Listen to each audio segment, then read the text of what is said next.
I long to go through the crowded streets of your mighty London, to be in the midst of the whirling rush of humanity, to share its life, its change, its death. Count Dracula says that in the book, and tonight, Dracula gets what he wants. As usual. Because using the DVD scene selection, I'm doing a scene-by-scene review of my favorite movie, the 1931 version of Dracula. Grumpy Andrew's Jaws series inspired me to do this one. And tonight, Grumpy Andrew better watch out, because we are on Scene 7, The Visitor.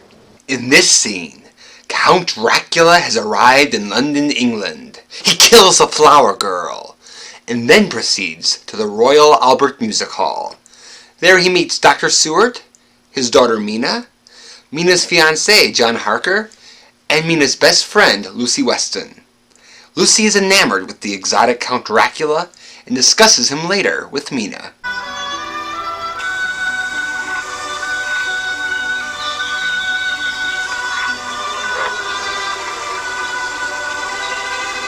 Up until Dracula in American films, any kind of supernatural or ghost story would always have a logical explanation at the end.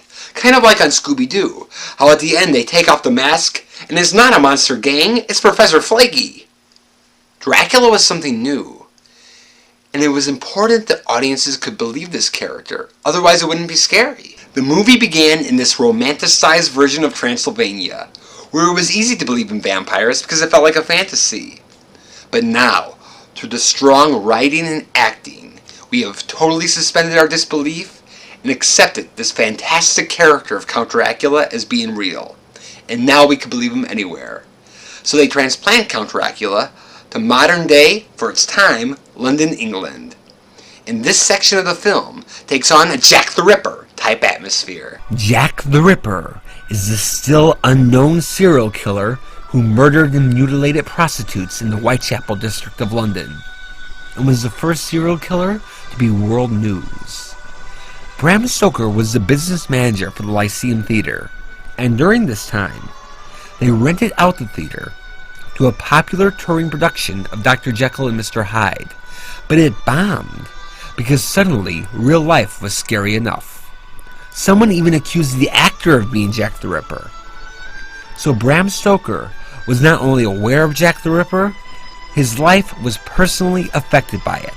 And according to David Skal, many have suggested that Dracula, this fictional evil being let loose in Victorian England, was inspired by the real one. And if that's true, this biting scene stays faithful to its inspiration. Dracula kills a girl selling flowers. And while she's certainly not a prostitute, she is poor. The street is filled with fog, and Dracula looks so menacing with the top hat and cape, which, by the way, is a popular way to depict Jack the Ripper. Along with this creepy shot from the back, I love the close-ups of Dracula and the flower girl. Again, it's his hypnotic glare with the spotlights on his eyes, but he looks so dapper and sophisticated, as if he belongs in high society. But being surrounded by fog, and again those eyes, give it an air of mystery and horror. Her close-up is haunting too. It's very rare for this film to have a close-up of the victim during a biting scene, but she really conveys that she is under his spell, but also terrified. Then Dracula slowly moves in as they go off camera. The way he slowly moves in is so creepy, because it's a natural, undead way of moving. Again, the actual bite happens off screen, but the way it plays out lets you conjure up something really haunting in your imagination. Next we see Count Dracula walking amongst the crowd in London. I love this shot, because physically he blends in, but his eyes still reveal his inner evil, and it tells you that you never really know who or what is walking next to you. Next we see an idea that many future vampire movies will use. Dracula is enjoying the nightlife. It was in front of the Royal Albert Music Hall. I love its expression of arrogance for humanity and for their culture. Now, sound movies were still a new thing, and they were still figuring it out. And at that point, it was felt that background music was inappropriate in a sound movie. So they chose to have the scene at a concert hall as a way of naturally including some music into the film, which I think was very creative on their part. By the way, they actually used the old opera house set from the Phantom of the Opera. Dracula in the book is a repulsive character. He has long fingernails, bad breath,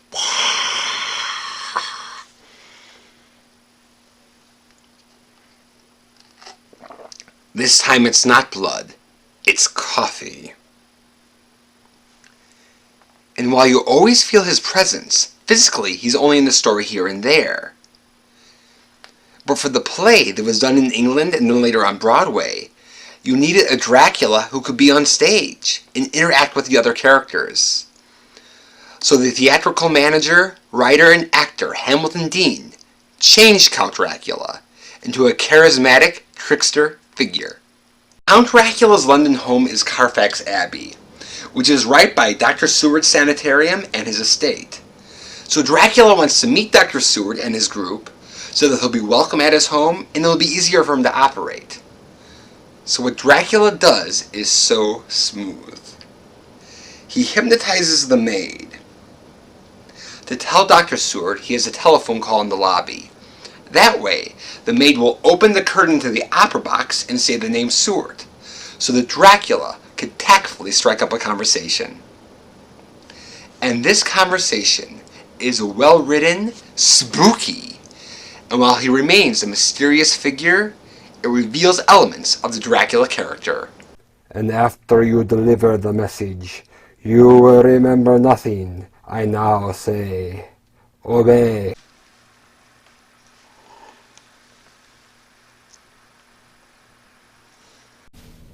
Dr. Seward, you're wanted on the telephone.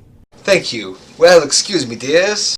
Oh, Father, if it's from home, will you say I'm spending the night in town with Lucy? All right. Pardon me. I could not help overhearing your name. Might I inquire if you are the Dr. Seward whose sanitarium is at Whitby? Why, yes. I am Count Dracula. I have just leased Carfax Abbey. I understand it adjoins your grounds. Because the hallway is lower than the opera box, some people complain that Count Dracula looks like a Count Shrimpula. But consider how it all goes together. Todd Browning depicts nocturnal predators or the children of the night as sort of coming out of the woodwork to make them less theatrical and more believable. First, Dracula kills a girl in the streets of London. He walks through the less expensive aisle seats. He goes up the stairs. Outside the box, he's shorter than the group. He comes in and is equal. Then Dr. Seward leaves, John sits down, and Dracula dominates. Now, the movie doesn't specifically mention this, but you could also interpret this as the idea that a vampire has to be invited in, otherwise he is no threat to you. Bela Lugosi put so much of himself into the character, which is why his portrayal feels so real, including his own heritage, his own charisma, and his own ability to pull the wool over your eyes. Doesn't Dracula ever end for you? No. Dracula never ends. I don't know whether I shall call it a fortune or a course, but it never ends. I don't know whether I shall brag or complain about it, but Dracula is the only picture in existence in all the world, which since it is revived, since it is made in 31, it is the only picture which is revived in every city in America every year. Well, you know, some people, Bela, would consider that a curse, and some would consider it a very good omen, because probably as a result of Dracula, I make a living. Now, Dracula was re-released a lot, but he's making that figure up. But just like Dracula, he was a man who had a trick up his sleeve. and with his charm, you just went with it. And according to Gary Rhodes, in the 1930s, he would even tell people that he was a real count. Now, Dracula is also a very mysterious character. A lot of his dialogue is vague, where you can interpret it in different ways. And Bela also had that mysterious quality, where you feel like there's more to him than meets the eye. You're Hungarian, aren't you, Mr. Lugosi? Yes, I am. What I mean, I'm Hungarian by birth. I'm an American now. Well, why did you leave Hungary? Political reasons. After the war, I participated in the revolution, and later, I found myself on the wrong side. Oh, that's very unfortunate. Now at this part, we meet 4 new main characters. Yes, it does. I'm very happy to make your acquaintance. May I present my daughter Mina, Count Dracula? Miss Weston, How do you do? and Mr. Harker. How do you do? In the book, Dr. Seward is one of Lucy's 3 suitors. But in the Broadway play, the Lucy character, who's actually called Mina in the Broadway play, is dead from the beginning. So he didn't need the 3 suitors. But since Dr. Seward was also Ranfield's doctor, John L. Balderston, who rewrote Hamilton Dean's script for Broadway, changed Dr. Seward into Mina's father. Now, I'll discuss the effects of this as we go deeper into the movie, but the book has so many characters: Jonathan Harker, Quincy Morris, Arthur Homewood, and Dr. Seward, and all of them are around the same age, and after Lucy dies, they all serve a similar function. So this was a clever way of condensing the characters. Now, the movie's Lucy is alive, but has limited screen time, so they don't have time for the 3 suitors either. But they keep her as a romantic character who is connecting and flirting with Count Dracula. Their dialogue is morbid, but with a romantic zest. Even her dress has a spooky feel. The little lines on her sleeves resemble spider legs. Dr. Seward, Mina, and John Harker provide the normal backdrop, with their more basic attire and mundane dialogue, which makes Dracula and Lucy even more exciting. To me, it feels like we're the horror fans relating to Dracula and Lucy, and Mina, Dr. Seward, and John Harker are the boring non-horror fans. Count Dracula has just taken Carfax Abbey. Oh, it'll be a relief to see lights in those dismal old windows. It will indeed. If you excuse me, I'm wanted on the telephone.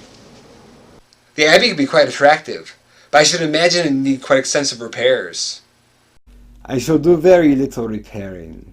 It reminds me of the broken battlements in my own castle in Transylvania. You feel the pride in this heritage, which was true of Lugosi, but would also be true of a count. To Lucy, that line exudes a romantic old-world charm, which Bela Lugosi had. It enchanted Broadway audiences. It enchanted people who knew him, like Dolores Fuller and Carol Borland. And it enchants Lucy Weston. However, that line also evokes how Dracula has lived for centuries, and has gone from living in a strong new castle to haunting a dilapidated one. He's chosen Carfax Abbey for his London home because it reminds him of his castle. And with great relish, Lucy shows appreciation for Carfax Abbey and for the dead by reciting this morbid and atmospheric toast. The Abbey reminds me of that old toast about lofty timbers, the walls around are bare, echoing to our laughter, as though the dead were there. Oh, nice little sentimental. There's more, even nicer. Quaff a cup to the dead already. Hurrah for the next to die. Oh, never mind the rest, dear. I always say that at parties. According to Max Conium, this toast is a paraphrasing of the military drinking song Stand to Your Glasses, which is based on a 1835 poem called Indian Revelry. This attracts Count Dracula. Now, other actors had played Count Dracula on stage, but Bela Lugosi was the first actor to bring a sexuality to the role. According to Peter Mueller, Bela knew what it meant to be undead, and he understood that a passion can be so strong that when you die, you still have desire. However, as a vampire, there is only one way he could have her, and you could tell by his eyes that he wants her. He wants her blood. To die, to be really dead, that must be glorious. Why, Count Dracula? There are far worse things awaiting man than death.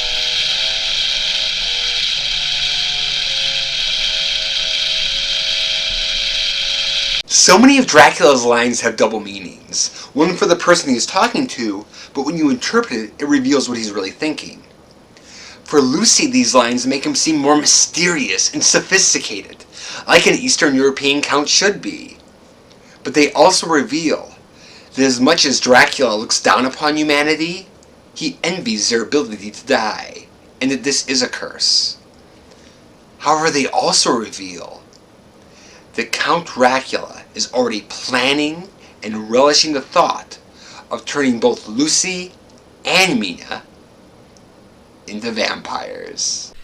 In his arrogance, he knows that they'll never catch on. As Dracula finishes up his dialogue, the concert starts up again, so the lights dim, and we hear the very ominous music of Schubert's Unfinished Symphony.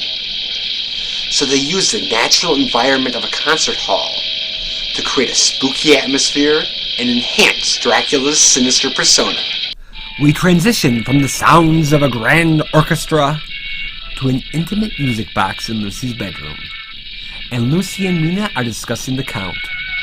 I've talked about how Bela Lugosi's authenticity shines through. So does theirs. Helen Chandler and Francis Stade were best friends in real life, and I feel like you can tell. It's genuine and endearing how they talk and laugh with each other. This part begins with Mina imitating Count Dracula. Now, they had no way of knowing how iconic Bela Lugosi's voice was going to become. But it is so groovy that they still thought it was something special. And it's fitting that Helen Chandler, Dracula's first on-screen leading lady, gets to do the first on-screen Bela Lugosi impersonation. It reminds me of the broken battlements of my own castle in Transylvania. Oh, Lucy, you're so romantic. Laugh all you like. I think he's fascinating. Oh, I suppose he's alright, but give me someone a little more normal. Like John? Yes, dear, like John. Castle. Dracula. Transylvania. Well, Countess, I'll leave you to your Count and his ruined abbey. Good night, Lucy. Oh, silly.